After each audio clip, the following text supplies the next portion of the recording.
The haunting call. It was a dark and stormy night when Megan found herself alone in her old creaky house. The rain battered the windows and howling winds echoed through the corridors. Megan's anxiety grew as she couldn't shake the feeling that she was being watched. Trying to distract herself, she decided to watch a movie. But as soon as she settled on the couch, the power went out, leaving her in total darkness. Her heart raced as she groped for her phone to use its flashlight. Just then, the phone rang, making her jump.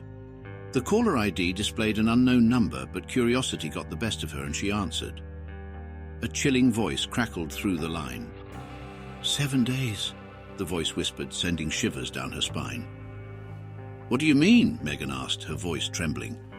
You have 7 days to live, the voice replied, its tone devoid of emotion.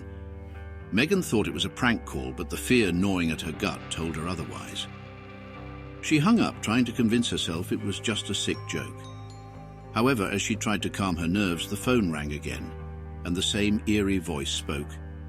6 days.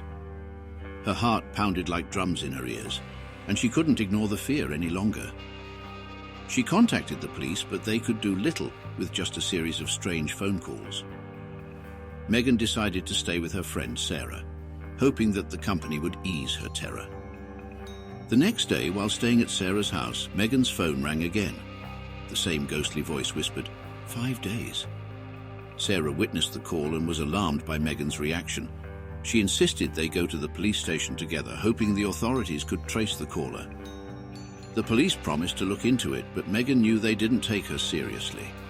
As the days passed, the calls continued, each time the voice counting down the days to her demise. Megan couldn't sleep, eat, or find any comfort. The dread consumed her, and she started seeing things. Shadows lurking at the corners of her vision, strange noises in the night, and an overwhelming feeling of being watched.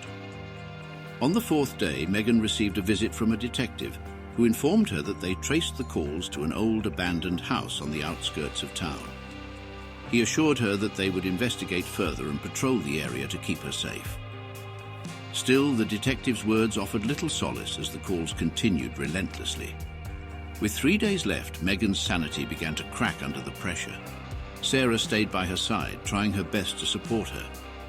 But the ominous presence in the house seemed to grow stronger with each passing day. The walls seemed to whisper, and the air was thick with an unexplained malevolence.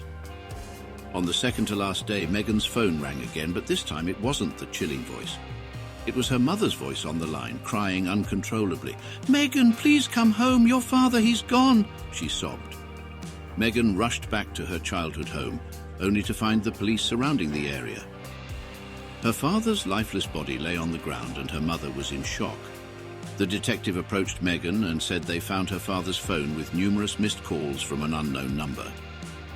With tears streaming down her face, Megan realized the horrifying truth. The calls were not meant for her. They were for her father. The malevolent entity had been tormenting him, counting down to his final day. Haunted by guilt and terror, Megan couldn't shake the feeling that whatever haunted her father had now set its sights on her. With just 1 day left, she couldn't escape the inevitable. On the 7th day, Megan's phone rang for the last time. But instead of the chilling voice, all she heard was heavy breathing and a sinister laughter that seemed to echo from the depths of hell. Then a final whisper sent shivers down her spine. Time's up. As Megan looked around the room, she saw shadows creeping toward her, enveloping everything in darkness. The line between reality and nightmare blurred, and Megan's fate was sealed in that haunting moment. The town still speaks of Megan's tragic tale, and her old house stands as a grim reminder of the malevolent force that took her life. Some say that if you listen closely on stormy nights, you can hear the chilling ring of her phone and the echo of the haunting call that led to her demise.